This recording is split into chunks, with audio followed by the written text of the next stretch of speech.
Welcome to Metaphysics in the Bible Post Weeks. We're here live at the Energy Lighthouse and on Zoom. Our topic for the day of December 21st is put that in your mouth. We'll go over what's happening in the sky, and the question for today is, what does a snake eating its tail mean to you? So we did go around the room. We got quite a diverse, but very similar responses, like new beginnings, cycles, being the hero of Fucus to separate the tail. We showed the dendra, the lion riding on a snake. Lex brought that up. So in other words, the lion's riding on a snake that's not eating its tail. So we're using the snake, the energies of spirit in the right way. Life, death cycle, a lot of those, Taurus field. It's like an attachment. It's a story that we got to live out. It's an apocalypse. Talked about that the snake is wrapped around the world in the north. And beginning cycles, chasing our tail, learning our lessons, working together. There should be an opportunity to separate the snake, which we got into as well. And it's also the infinity symbol, the snake eating its tail, and the infinity symbol representing life, death, and rebirth. So we got a lot of great, hope I captured them all, a lot of great responses. So what's happening in the sky? We're still going to talk a little bit more about the Ouroboros because it's not done quite yet. So we showed you last week about the snake eating its tail, and now the sun meets Hygeia at Sinistra. And so let me zoom in right here for those who you are following astrology, but if you don't follow astrology, just listen to the word. So the sun meets Hygeia right here. So that represents these two figures, you and the goddess of cleanses. This is the Kundalini. This represents your Kundalini. This is the symbol of the medical industry. Okay, except they don't understand this. Some do, but that's her symbol. Hers right there. This energy cleanses you. I've had that Kundalini cleanse. It ain't fun. It's like an energy that goes up and down your whole spine. Okay. It went from invigorating to thinking I'm going to be able to leave. But when you know it's just a wave, because I looked in my chart and it only lasted till about 4 a.m, and I knew it was going to end at 3:15 was the peak, and it did. So that's the thing we got to understand when these things happen, right? That they're just waves. So today it's in there. It started. She's going to be transiting Hygeia, okay, on the 23rd. So a lot of people are going to really feel that. And the flavor for that is in Sagittarius, but really aligned with, in the north more portion, Sinistra. The star Sinistra is the left hand holding the snake of Ophiuchus. And this is where the confusion comes in, because you see that the Sinistra aligns with on the zodiac of Sagittarius, but in reality it doesn't when I show you the plot. So that's what's happening in the sky. And we labeled here, are you hungry? And then we're going to talk a little bit about the body and blood of Christ. This is the Analema. We've talked about this before. Right now the sun's at this lowest point in the sky for us here in the north. All right. And then there's the top portion for us when it's summer for us, and in the winter for the people that live in the south, like Australia, New Zealand, that area. So this is that figure 8 that Chris was talking about, the Analema. That's what the sun does. It's stuck. The sun is stuck here, moving through its cycle, right? That would represent us. So the winter solstice is when that point on the bottom gets reached, and it says it doesn't move, because when you go look at it, it stays at a certain latitude and doesn't move a great portion of a day. That's why I call solstice. Solstice really means standing still. So at the bottom of that means it stands still at the bottom of the chart. From previous videos, we showed you that that's the bottom of the cross. And the bottom of the cross represents the nativity scene. The winter solstice, that's Christmas. That's when the baby is born. I know we showed you those videos before, but we're going to talk in separate slides about that. But I just wanted to bring this into you, because it dawned on me when I started thinking about chasing your tail. I said, oh wait, dogs chase their tail. So you can imagine that a dog, which is man's best friend, is the masculine, because the cat is the feminine and the dog is the masculine. The man imitates the owner, how he's doing masculine wise, and the cat will give you spiritual symbols. So when a dog's grabbing his tail, you might want to think, if he's displaying that in front of you, I think they're probably giving us an image. So I have not had the opportunity to watch a dog grab its tail in front of whatever's happening. So I just thought I'd share that with you because more than likely they're trying to tell you something, right? And from this one here, he's probably, well, I don't know what he's telling the guy that's holding the camera. Get this to Lighthouse, I don't know. I got to jump back, sorry, because I missed the moon. Okay, so the moon, what's really important now as we're in the solstice, the lowest part on the charts, in other words, the shortest day for us, the longest day for the other side, but the shortest day for us, it's on one side of that cross. The moon is still in Scorpio. So the sun in Hygeia, which does cleanses, which is in Sinistra, which is Ophiuchus. Ophiuchus is a serpent bearer that separates the tail from the snake, right? So that alignment's happening here in the tail. The Sinistra. Sinistra means left in Italian, all right? So this is happening in Sinistra. So this is a reminder for you. You're being cleansed, spiritual law, reminding you about the snake eating its tail. Meanwhile, the moon is transiting Scorpio, which is the little head, which is the one that keeps us on the wheel, and is going to align Antares today, because this was taken at 333. So what does that mean? Remember, Ophiuchus stands on the Scorpio in order to separate. So they're telling you right here, in order to separate, you got to step on the Scorpio. You got to stop those manifestations that aren't right. So it's important right now. So a lot of people are going to be getting these signs. And we're getting them because we're talking about them, I guess.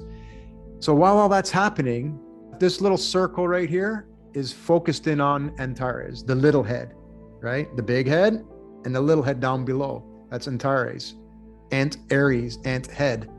The other side of, not the head, not the big head, the little head. That's what that means, Antares. So the moon's in transiting it. But look at, you can see from Stellarium when you set it up that it's happening before the sun rises. So this is why the Egyptians always followed what's rising in the east. Why is that important? What rises before the sun? Because Antares was in your brain, okay, with you, the sun, talking about the scorpion, the little head. And then when it rises before the east, it's like, okay, I just vibrated you the way you need to know what you need to know. I've given you signs. Now I'm rising before the sun. You're on your own. Walk the walk, talk the talk. So that's what happens when they call them heliac. I can't even pronounce that word. Heliacal rising means it rises before the sun washes out the sky and you can't see it. So this is an important one. The moon's aligned with it right before sunrise, right before we're going into a phoenix rising. It's really cool, guys. It really is. So the sky is painting the picture for us. So what is meant at the Last Supper? Eat the body and drink the blood. It really hit home being in church twice now when they say that. And it's like, oh my God, like most of them will tell you, well, it's a metaphor. Well, if it's a metaphor, why do we use those words? Why do we have to have those triggered images? That's a turnoff to young kids going in there. What do you mean? Like, you want me to eat a man's blood and eat his body? Like, why do we use that? Well, again, it's just misinterpretations. What's on the walls truly is. Because we showed you over on the cross, right? When Jesus dies on the cross, this is the cross, this is harvest. This is harvest time. Nobody literally dies there. It's what's happening in the sky is a reminder that we die on the cross because the whole scene is there. So what's happening in here is the Last Supper is we're eating all the beautiful harvest that we've done from the spring and the fall. This is our images of harvesting wheat and harvesting grapes. So we have bread and wine. Now the metaphors do kick in, but this is the reality of what's written on the Egyptian walls and what Da Vinci is showing you. Because in order to keep the metaphysical meanings, you have to put it some way in a material form. But it doesn't mean the wine, it could mean grape juice, it could mean, so there's many good authors that speak about what the true meaning is. But I can tell you, it's related to the weighing of the heart. It's harvest time. So you got to think about your own harvest, because don't forget, Ceres sits over here on the Dendra zodiacs here, the harvester. She harvests you every breath. She harvests you every heartbeat. She harvests you every night before you go to bed. That's harvest. And then we get harvested our life, but we come back. That's the Ouroboros. We keep coming back. And this is the harvest side, right? Remember, the sun rises in the east on this side. There's high noon and the sun sets, right? And then this is the winter solstice down below, the summer solstice up above. And then we have the spring equinox and the fall equinox. That's why this is on the fall equinox, this event that we took literal. And we said, there's a guy that died on the cross. Well, there was no guy. It's you. You're metaphorically speaking at harvest time. We die on the cross, right? Which happens in every cycle, every breath, every heartbeat, every life, every season. The animals, the crops, the plants, the flowers. They're teaching us the birds and the bees, right? And we're all part of this beautiful cycle, but we can make it the best we possibly can, right? So just remember, it's a 558-year cycle. This, when Jesus dies on the cross, 31 AD, you keep going back and you see that same one where you have both Marys, the sun, aligned with Spica, the grain of wheat. I just put this together just as a reminder, because we're going to be talking about this tomorrow. At the bottom, the nativity scene, if you guys want to go out, came here to the lighthouse last night outside, and you can see them, you can see Orion's belt in Sirius, but at midnight, that'll be the nativity scene in the sky.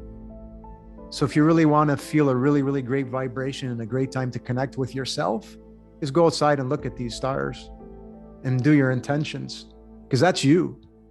This Sirius, or the dog star, is you. That's your journey. This is the three kings. That's Orion's belt. That's the story. That's the nativity scene in the sky.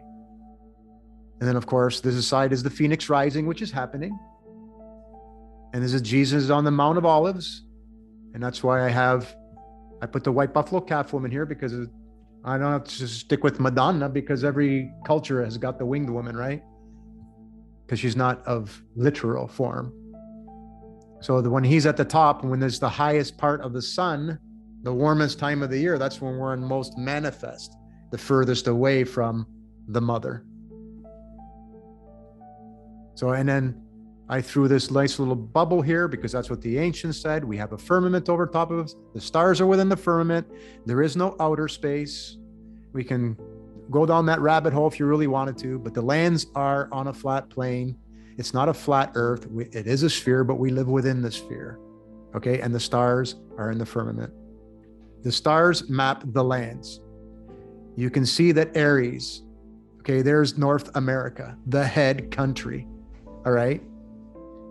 You got Taurus. Taurus isn't the bull. Taurus is the bull, right? Isn't bull in South America? Yes, it is. Cancer is water. Gemini, I haven't figured out why Gemini is here and how the twins fits there, but it's the beginning of land. You can see that on the beginning portion of Gemini, on the Dendro Zodiac, you'll see the woman standing still and the man walking this way, and then Orion's that way. So in Cancer is water, which you see here. Leo, the lion, is in Africa. All right. Isis, Virgin Mary, Virgo, Egypt, where all the messages are. The Nile River floods. That's the period of the mother, is right there in Virgo. Libra, the best thing I can come up for that is India. If you go to India, man, everybody's loving, man. Their heart is light as a feather there. You ever meet an Indian person? They're just so gentle. They're such beautiful people. I mean, everybody is, but it just seems to be, they're all that way. Scorpio. Well, Scorpio's over top of China. That's where the scorpions are, right? And look at, Australia has scorpions. There's part of that is in Scorpio. All right. Sagittarius, Corona Australis sits over top of Australia. Corona Australis over Australia. Do you think the stars map the land? Okay, let's move over to Capricorn. Here's Capricorn, 1 foot in the water, 1 foot on the land.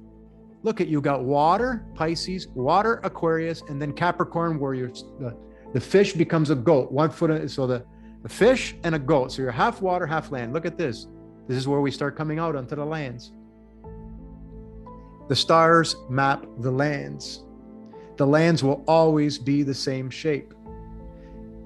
This explains plate tectonics, that they really aren't explaining it properly, because the California coastline is a separation between Aries and Pisces, where it begins and it ends, where the alpha arises. This California coastline severs and then sinks in. That's why the Egyptians only measured in arm lengths, because it's a ratio. We're always going to be in a ratio inside this beautiful, beautiful womb that we are in. We're always going to be in a beautiful ratio, where they're shrinking or growing, whatever. That's part of the beautiful cycle that we're on. It's not random. It's golden. It's beautiful. And it's up to us if we want to stay. But if you separate, like the image that Lex shared, I'm going to have to pull it up to go over it. So that's where we're at with, and this is the winter solstice today. The winter solstice is about the sun meeting with the mother right here at the bottom of the chart. And she meets there every 558 years. We've showed that before. So when she meets, so the celebration of Christmas is to remind us that she is going to come on this portion of the cross too. And we're different beings as far as our enlightenment. We've just come out of the Piscean age, which is the least amount of love, going into age of Aquarius. All right. But she's meeting with us right here on that 1/4 of a cycle, 558 years, meeting us there while the whole clock moves into age of Aquarius. John the Baptist, forgiveness of sins, being forgiving. It's important we be forgiving. I plotted the almagest of both Ophiuchus and Scorpio. So you can see these stars. Ophiuchus is the pink ones and Scorpio is the red ones. And I threw it over top of the zodiac. This line, this top line here, that would represent the equator. Okay, the equator in the sky. So as you can see, they line up exactly. But you can see Ophiuchus is on top of Scorpio, just like the constellation shows in that imagery. It doesn't fit within the zodiac.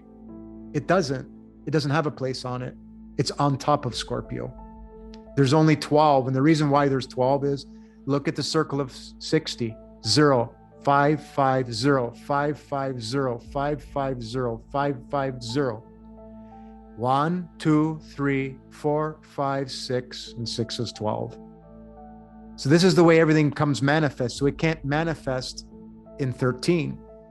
It's really important that Ophiuchus is a very major player for getting off of the wheel. And if they want to call it the 13th sign, but it's on top of the zodiac. People are sticking it within the zodiac, and then they can never predict what we have.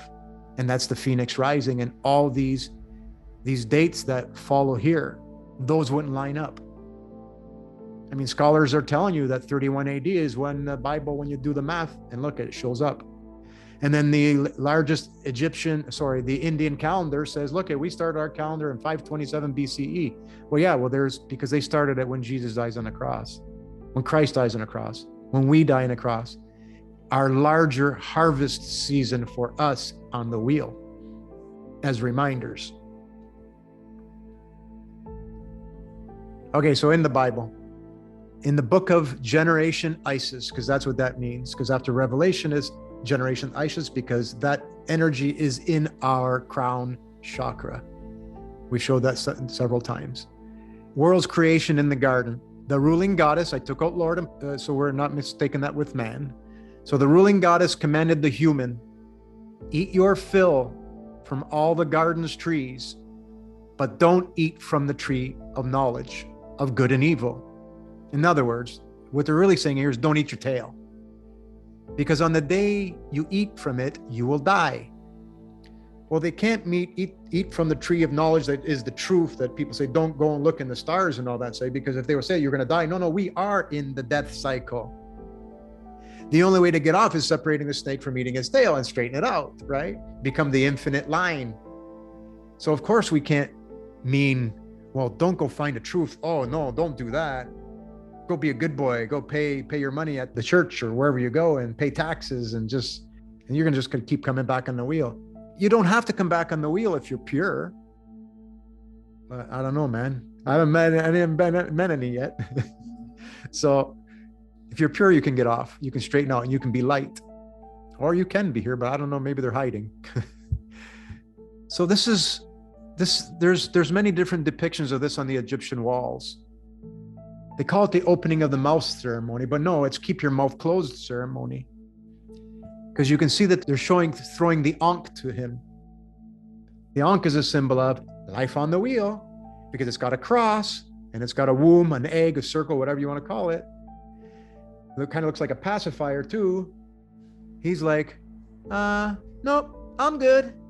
I'm not going to eat my tail. I'm not going to eat my body. I'm not going to eat the body of Christ. Right? So there's the misinterpretations off of these walls, folks. That's the misinterpretation. He's handing him the crook and flail. Don't forget, these are harvesting tools. So he can self-harvest. Okay, here's your Dijed pillar. That's like your spine, the energy, like isolators, right? They're energy. And then you got the Watts, this is the Phoenix rising. But somehow he's got, for some reason, touched over to hey, tempting him. Here, they're not opening their mouth. You don't see any of the images with them with their mouth open. Like, I haven't. There's way more of these if there was. So that's the art of harvesting, eating from the tree of life. It's not eating the tail, is what it's meant. Stop the Ouroboros. That's what they're telling you here. If you look at some of the iconography, look how many cobras he's got. And he's wearing the womb of the mother, right? He's also wearing the thymus. I haven't figured out exactly what the thymus has the role in that yet, but I will. If anybody has information on that, great, like to hear it. He's got 1, 2, 3, 4, 5, 6, 7, 8, 9, 10, 11 cobras. I don't know what that means, but he's got a bunch of cobras there. So that to me means he's been through many lives, many snakes that he's tamed. Could mean that. You can see that he's wearing the Phoenix rising. Look at the wings. So it's in other words, this guy knows what he's doing. He's saying, no, thank you. I don't want to eat my tail. He's got the pine cone in his hand, right? There's 7 of these down here of the 7 colors of the sun, because you can see the sun, 1, 2, 3, 4, 5, 6, 7, and there's suns on top. So those are cobras with the sun. So that would represent light here in manifest. So those are the type of things that we got to remind ourselves of, like Lex brought up, because there's so much meaning in them. So it's not about eating from the tree of knowledge. It's about eating the wrong things. It's about letting in the wrong things, the misunderstandings. And it's not meant just going in your mouth. It's meant every one of your openings is a Vesica Pisces. All right, your eyes, your ears, your nose, every other hole in your body is meant to only let in what's right. Because every one of those openings is a potential for the snake eating its tail. That's what's meant. All right. So we got to watch those openings. And like Tammy says, it's the first eye, not the third eye. So make sure we let the right images in, because letting not good images in, not having the self-esteem of that you are a god or goddess and you have the power to do that so that you can control your lives, that is what's meant. That's really what's meant. This is the tree of life that people say you're not supposed to learn about. No, without this knowledge, we can't learn to not eat the tail. So yes, you're supposed to strengthen your core of who you are, and give you the opportunity, if you want to, thank you, Tammy, to separate the snake from eating its tail. Because you can stay on, you're infinite. You can stay on as long as you want. It's just, what do you want to do while you're here?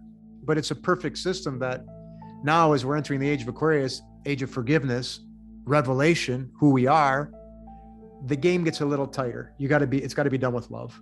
It has to be. That's what happens. So please do try to remember to look at the sky next few nights. It's because it's about you. It's not about anybody else. Everything that's you've been reading everywhere in the churches of the Bibles, everywhere else, we think it's somebody else, but no, it's about you. So you really got to get over the fact that you are the chosen one and it's your world and you get to do what you want. But now it's got to be with love because Mama is coming home, the Lord. How many times was that in the Bible? Somebody asked the question, so I might as well say that here live because it was about asking questions. And I got one more question, and then I'll wrap it up. Was how many goddesses are there? And we went into the Bible Gateway. So we know that the word Lord, we just looked it up. Look at that. It's even got 222. Just in this one Bible, the Common English Bible, the word Lord, which means the ruling goddess, which means the woman, which means the divine feminine, is in 7,222 times. The word Mary is in there hardly ever. People say, well, it's in there, but well, no, but hardly ever.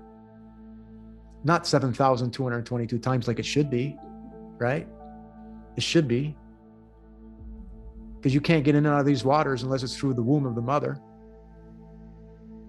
So that was one question. Another question was, based on the Phoenix rising, what can we expect after April 15th?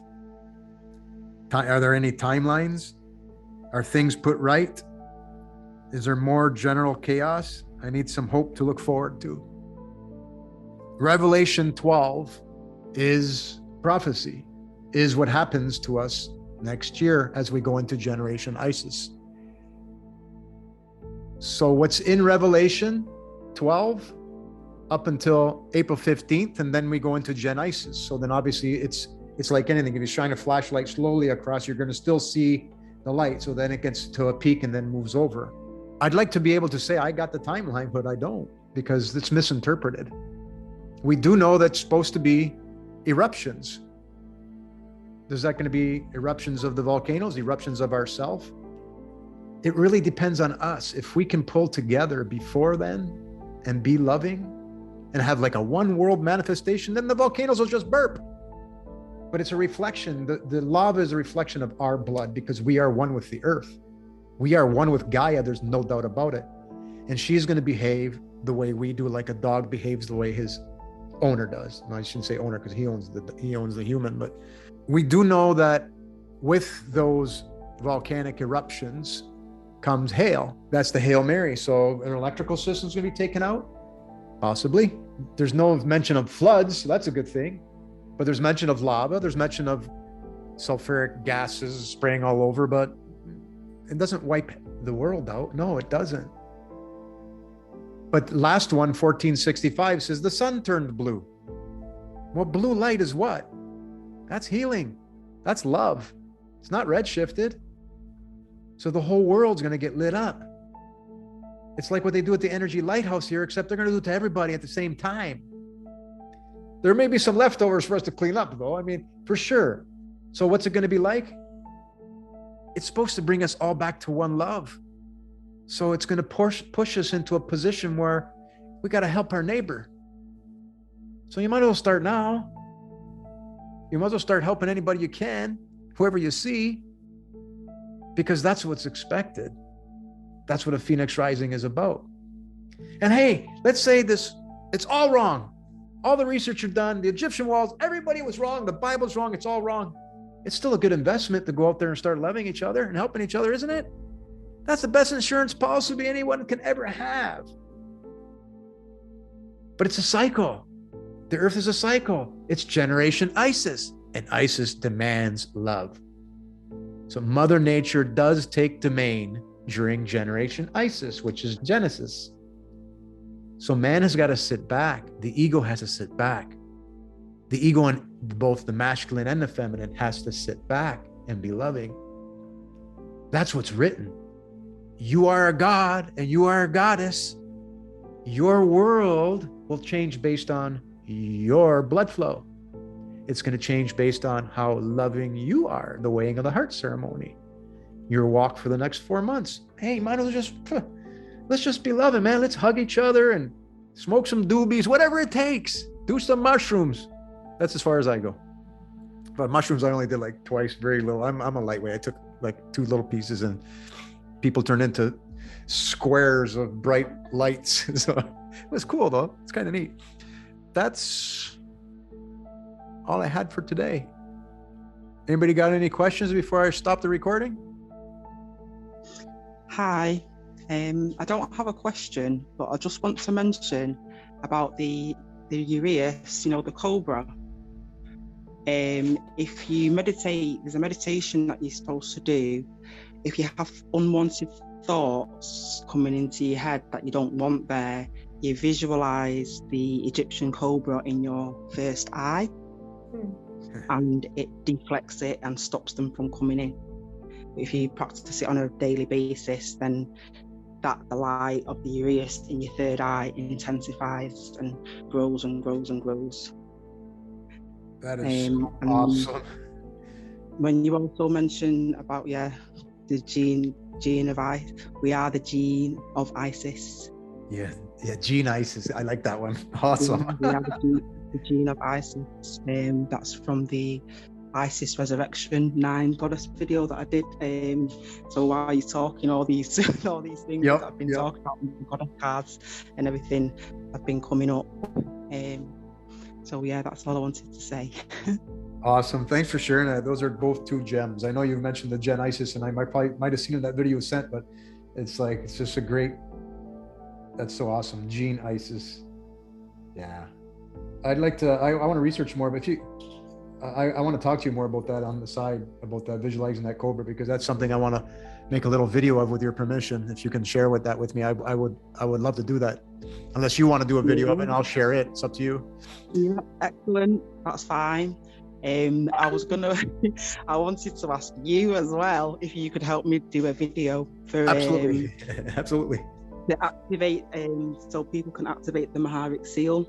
Because I know that people think there's a few dimensions. There's 12 dimensions that we deal with. So when you do the Maharic seal, we use the Merkaba, we connect it to the earth, and we connect it to when the energy comes up.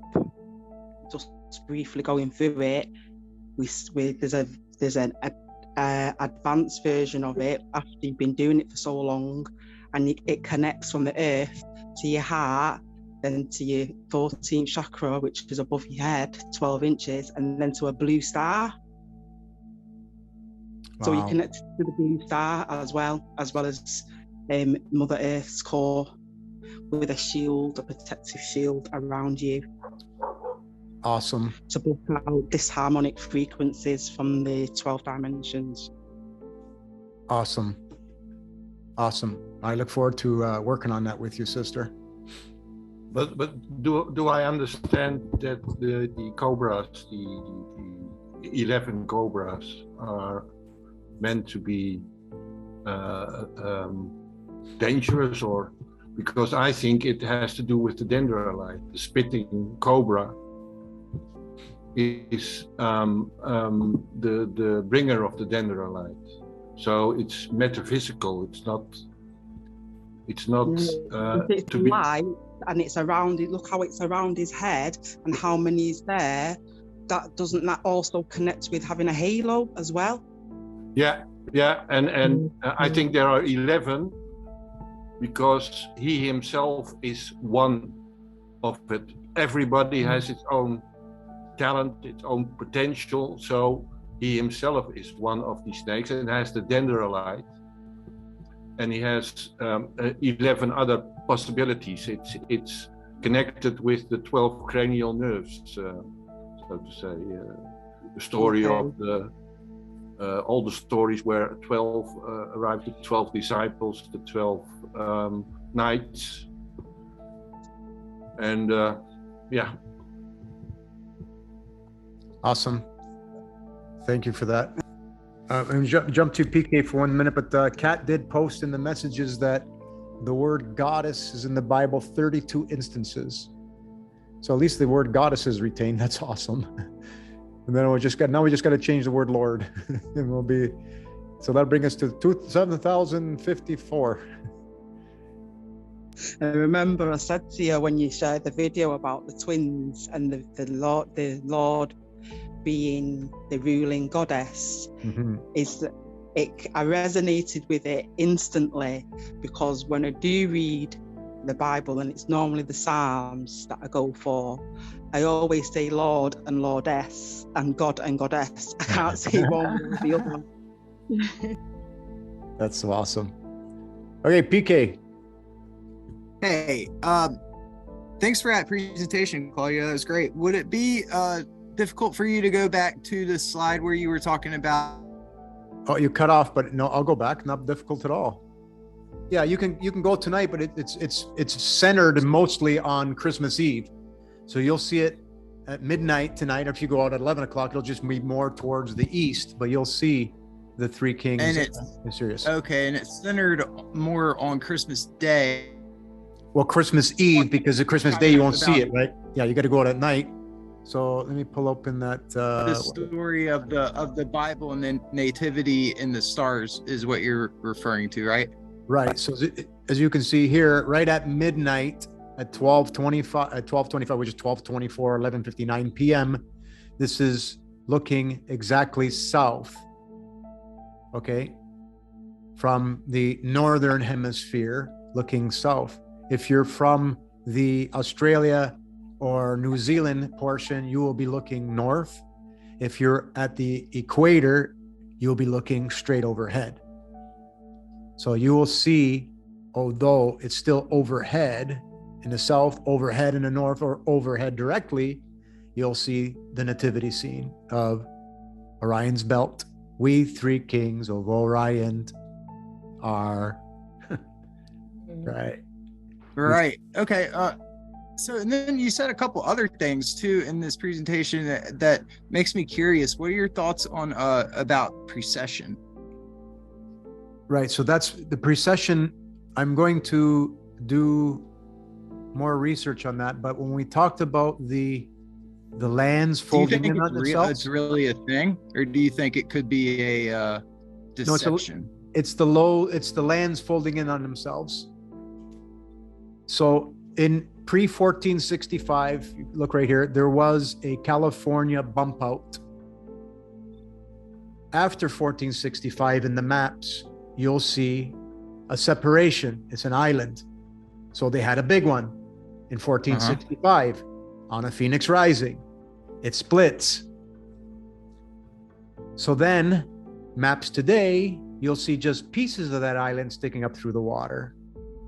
So this is the 0 point Aries. This is that's why you always have the California's gonna have a big one, California's gonna have a big one. Yeah, because it marks the separation between Aries and Pisces, where the head eats the tail.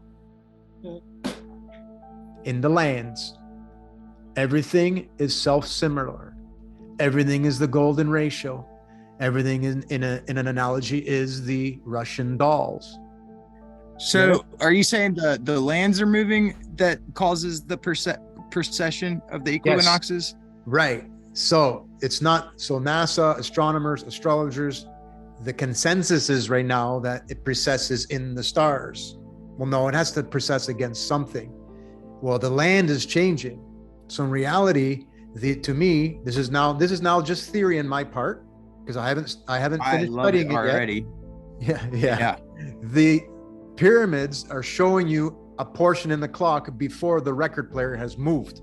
The land has moved. Get it? The lands shrink this way and will fold in. And then on a different cycle, just like all things are cycles, it will then grow and separate. And then we'll have, so it's a beautiful thing when you think about it. If we're just enlightened, we're all in love, and we get to watch this whole nature around us do that. Like, I want to go for another round. I do. If I made it through the worst part, I'm staying. I'm going to keep eating my tail. No, but yeah, I've never heard that theory, someone think of it that way. And that's brilliant. I really like that idea. It makes sense, doesn't it? I never even thought of that idea. So right. one day, what's funny about it, one day is not even too long back. You know, I've always kind of I question everything ever since, who knows, but I tried to prove precession was real. And I spent probably 4 hours researching, and I encourage anyone to do it. Well, not really, because at the end of it, it was such a waste of time. It was just blanketed by, you know, people building on top of what other people said, taking it as fact, and, you know, it's conveniently a lifetime. And then there's that, you know, the 72 years that it processes 1 degree. And then on top of that, there's all this stuff like oscillation, and, you know, so the things are moving up and down and in and out. So even if you do measure the same day of the year, the next year, you got to take into account, well, oh crap, what if the plates shifted? What if the earth moved 1%? Right. Then it's like, oh, well, shit, my you know, my measurements are off already. So it's like, so you know that the great Egyptian, the Egyptian walls are saying they're trying to make them as energy generators, and I've dismissed that one, because they have 2 great big shafts with no writing in them, and they're pointing to 2 stars. That's telling us how much we've processed. Exactly. Because if it happens in a longer period of time, like if a phoenix rising every 550 years, well, we're not around that long. At least we haven't learned how to redo that yet. So we had to leave such large monuments as a ruler, as a gauge. Like we said, we found out that the Sphinx is the marker of the 349 AD Phoenix rising, which is labeled the meridian, Meridian, that's Marian Dio, Marian the sun, Phoenix rising on the meridian of Alexandria. The placard in front of the Great Sphinx shows a Phoenix rising on it. So I tried to go to these Egyptologists, and one guy, I spoke to him and his wife, and I'm trying to tell him, he's studied the Sphinx his whole life. He says, well, because I think the Sphinx brings catastrophes. And he says, you're absolutely right. It brings a Phoenix rising, but it's only catastrophic for those who haven't found love yet.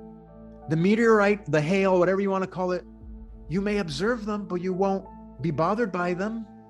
It may knock out your neighbor's car, so you have to lend them yours. That's what's going to happen to bring us back together. That's the hope. It's not the hope, it's the no. But it's your world. What you paint, you will get. Remember, feeding this the wrong stuff is eating the tail. Feeding this with love is separating the tail. You become the infinite line. There's no straight lines in Mother Nature. What you're seeing is, what you think is straight is an infinite circle. It's so big that it's a straight line. That's infinity. Susan? Claudio, in the one picture you mentioned something, okay, so it's got the cone head, and you said something about the thymus. Oh, yes. And I'm going back a couple weeks when you had a picture of an Egyptian, it looked like he was laying on a bed, whatever, and we were looking at to see what we could see in the picture. Yep. And I didn't say this, but I was struck by how his beard came and touched approximately the spot of the thymus. Ooh. Yeah, so I was going to say that, and I didn't.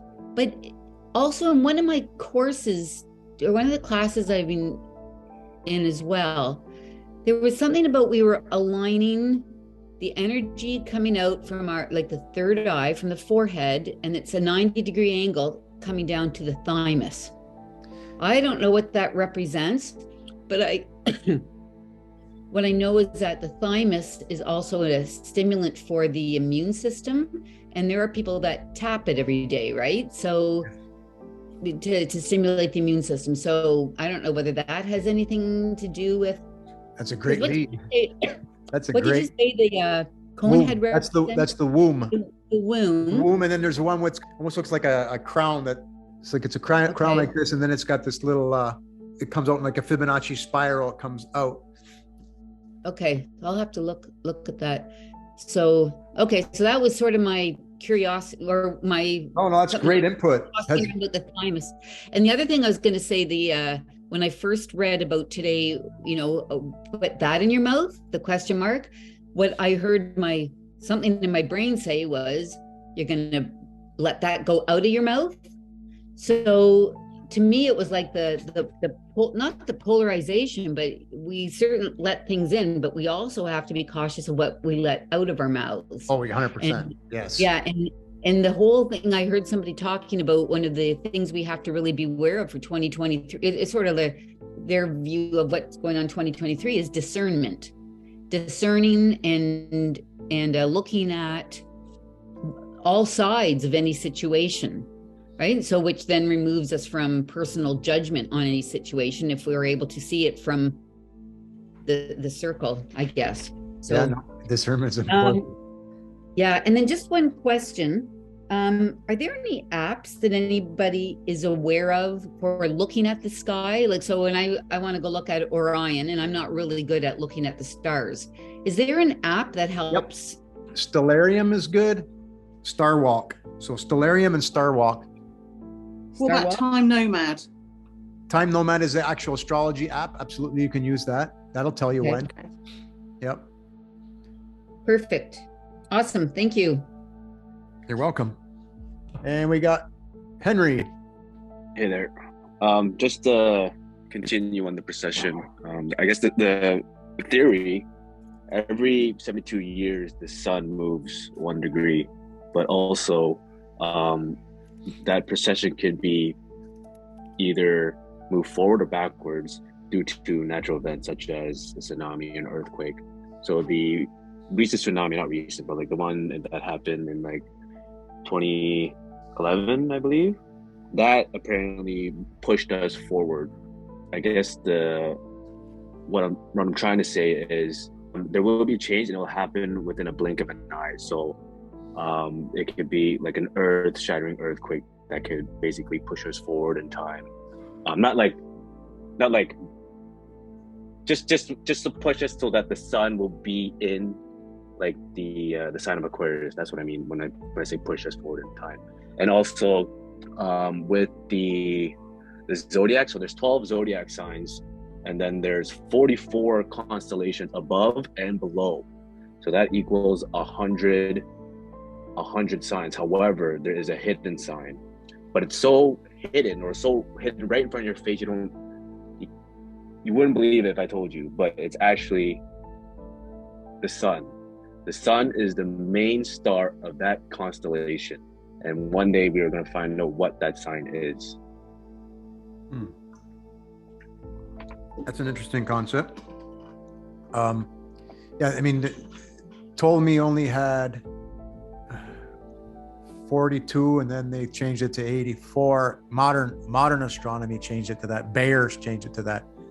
I still go with the classical, whether it's 42 or 44. It's I'll put it up on the screen when I edit the video. I don't know why I'm having a brain fart on that, but and then yeah, to say that to add those 12 on top is something new I haven't heard of. So, but I'll look into that. I appreciate that. 100%. And then to say that there's another constellation that's with the star, yeah, it's probably the point in the middle, I guess. I'm not sure on that one either, but share some stuff with me on that. I'd like to research that. Sure. Charlotte? I want to share something. Like when they do the Buddhist mantra, and it says that I am the hand of God in action, gaining victory every day. My pure soul's great satisfaction is to walk the middle way. I did a goddess one. I've been doing it for about 3 years, and I'd just like to share it if that's okay. Absolutely. Okay. I am the heart of goddess in action, gaining victory every day. My pure heart's great satisfaction is to love the unconditional way. And we say that 3 times. I am the heart of goddess in action, gaining victory every day. My pure heart's great satisfaction is to love the unconditional way. I am the heart of goddess in action, gaining victory every day. My pure heart's great satisfaction is to love the unconditional way. Awesome. Thank you so much, sister. That's beautiful. Absolutely beautiful. Thank you for that. I do both now. I do the hand of God in action and the heart of goddess in action, bringing them both together. Awesome. Awesome. Kat's asking for a copy of that. Can you post it in our Awesome. Thank you. Kat? Hi. I want to go back to the Ouroboros because while you were talking, I was looking up images trying to find the article that I had from a while back. It's interesting because it's circling a female figure, and I wanted you to take a look and see if you could identify or break it down. Is that okay? Just share screen for a moment. Sure. Go ahead. Okay. There. Oh, there it is. Ah. Yeah. So I can't tell if that's male or female. I would guess that that's a male because he's carrying the crook and the flail. So that would mean to me, so that's Orion. Orion lead forth the Mazzaroth through the ages, because that image is in the beginning part of Gemini.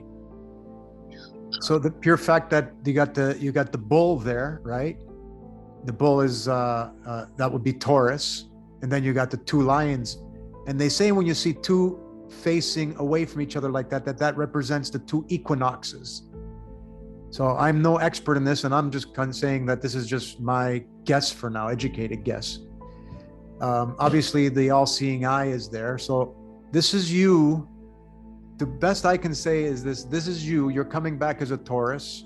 You're going to be under the watchful eye of Juno, Mary Magdalene. You're coming back in because you're still in the Ouroboros. You're coming back for another round. But you're coming back already knowing that you are self-harvesting. You have the crook and the flail. So because you have the Wadjet eye here, that means you're coming back in a knowing. So in other words, you're coming back, you're reincarnating, you're coming back in an all-knowing state. If anybody's got more to add to that, please do. That's all I could come out of that. No, that's a lot. That's really good. I was just wondering if it might, just listening to you, might mean the cycle of man and some of the things that we've been through historically. And if it falls on one of those 528-year cycles. Right. Yeah. Yeah, well, I think it's indeed, it is the enclosed snake. So it's more a picture of the Piscean age than of the Aquarius age, but nevertheless, it is what you gather with these two symbols, what they were called, the flail and the crook and the flail. Yeah. Yeah, because you are carried by the bull and the two lions, but they are on the outside, and the first eye that is indeed the third eye in the Piscean age, because it's outside of the snake. But nevertheless, you can gather what you can gather in this period. I think that's for me the Ouroboros is 100% the center of the zodiac, and the symbol of Mary stepping on the snake is stop eating your own tail and come in the middle of the room. Come in the middle of the room, and then you are Ouroboros, handling your own snake. Good point. Good points. Absolutely. Because the Ouroboros, as long as like I said, we can stay here, but be in love, like Lex says. I mean, the inside of the circle is the more towards the middle of the circle you are, the more towards pure love you are. Yeah.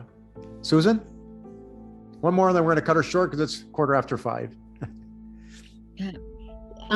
So I just want to mention something that I'm learning about in another one of my courses, and because you've mentioned Vesica Pisces a couple times, and on that screen that you showed, that was it with when Kat was speaking, I think, showing the Ouroboros around the figure, there was a picture of an eye, and for the first time I recognized the shape of that is like the Vesica Pisces.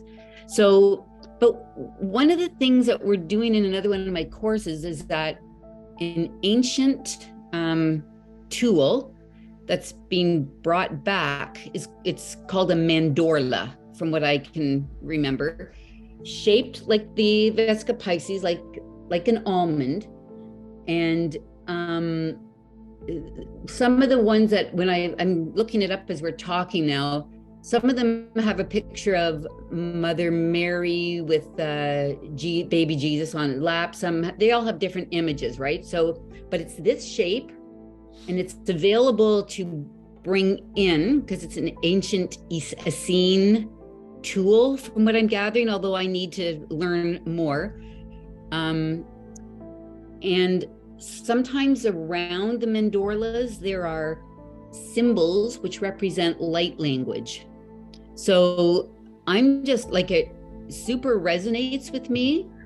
But I have to tell you, the other thing that happened to me when you were talking about the green line going across, the differentiation between Pisces and Aries, and where it runs across California. Is Aries the end of February or the middle of February, and then Pisces starts in March? Is that what the differentiation is? Like, yeah, so the Aries, so spring equinox. The spring equinox is Pisces. Okay, because the spring equinox is that line. Okay, so that's when the sun goes from Pisces and moves into Aries. Okay, so that's my birthday, right? And I don't understand this, but when I was introduced to this mandorla a couple weeks ago in one of my courses, I had this sort of just a reaction in the body. And when you were talking about that green line going across where it meets between Aries and Pisces, yeah, my body did the same reaction. And it's just interesting, right? As we tune into things, but that's my birthday then. So I don't, we don't understand things, and I'm thinking. So you were on March 21st? The 20th, actually. So normally perfect. Yes, that's it comes in on my birthday, and then the 21st is normally the first day of spring, depending on, the way the shifts are that particular year. Right, so March the 20th is the sun. That's the Ouroboros. April 15th, they're meeting at that location, but in the galactic, I don't want to call it galactic, but in the stars, they meet at the 0 point Aries of that 558-year cycle. So you're meeting on the solar one, where the whole Earth is meeting on the sky one, which is the 558-year cycle, the Phoenix rising. So okay, you should be feeling more and more like everybody else does, but you should be feeling that differently because of that alignment of you being there at March 21st. Okay. But March 21st, so you're born March 20th, but that is not Aries though. No, that's Pisces. That's the right. So yeah. So I got to pull back because your birthday's not there. Your birthday is when the sun reaches the equinox point, which is related to that date. In other words, the day and the night are equal. Yes. Right. Yeah. Right. Yeah, and it was just interesting to me that when they started talking about these symbols on the mandorla, that it created some reaction in me. And I don't know much about light language or like that kind of stuff, but also in reading that book, and I've mentioned it before, Anna, Grandmother of Jesus, they talk about that kind of stuff in this book, and it's just it's just all so cool. It's like you're showing us this symbolism, this hidden network, but it's coming out in the books and the classes and the programs and things all over and that is what is so cool. It's like the magic has been unleashed. Yeah, so, and it's just going to keep coming more and more. So that's why we just want to open a space and leave it open for everyone to talk, because if we don't, then we won't let the magic flow. Yeah, we're here to release those ancient secrets or whatever they were put to lost rest. Lost knowledge. Yeah. Would you call it lost knowledge? Lost knowledge, because we could have been shown it our whole life. We just couldn't tune in. We could, and I want to say, so other weeks I've said that, my brain can't follow this. Like I've followed more today than I ever have. So whatever that's about, it doesn't really matter. But, to meet in these groups too, like the vortex of energies being created by the group of people here, you can feel it. So it's like, thank you everybody for being here, and especially Claudio for leading this. It's pretty pretty no, cool. not leading, just coordinating. Yes, okay, whatever. Coordinating. Yeah, but thank you. Yeah, we all got to be Atlas, right? Yeah. We got to hold up the sky. That's all. Awesome. I don't know anything about light language, but I use some speaking now and then to express it, and it may sound something like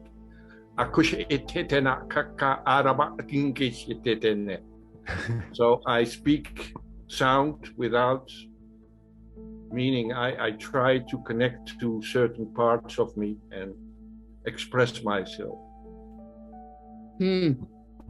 That reminds me of the sound of the language in Avatar. So if you want to watch the Vesica Pisces happen in reality, go watch Ken Wheeler. I'll try to pull it up if you guys don't, because it might be hard to find. When you take two magnets, I showed you images where a magnet's under the first, so where you see the black hole, you'll see the vortex. When you bring two magnets coming together in what they term as attraction, okay, but it's not really attraction. Anyway, they're coming together you'll see a black hole start to form. So as two become one, the Vesica Pisces, a black hole starts to form, bringing them together. Law of attraction, love, the pureness, the black brings it together with love. You can see that happening under. So that is more of what is meant by light energies. If you understand that, now you're truly understanding what light is, right? Wow. So we can get into that if we wanted to. A whole nother topic. That would be great. Yeah, if we wanted to talk about that, we could do that. That'd be more showing the physics, how it works in reality, to the metaphysics, spiritual to love. So, all right, everyone, we're gonna let it go. Merry Christmas to everybody. Merry Christmas. Make sure you look at your nativity scene in the sky, okay? If you can. It's all about you. You're the chosen one. Love you all. Thanks, everybody. Say hi. Much love, everybody. Bye. Merry Christmas, everybody. Merry Christmas. All right, take it easy. Don't forget to write.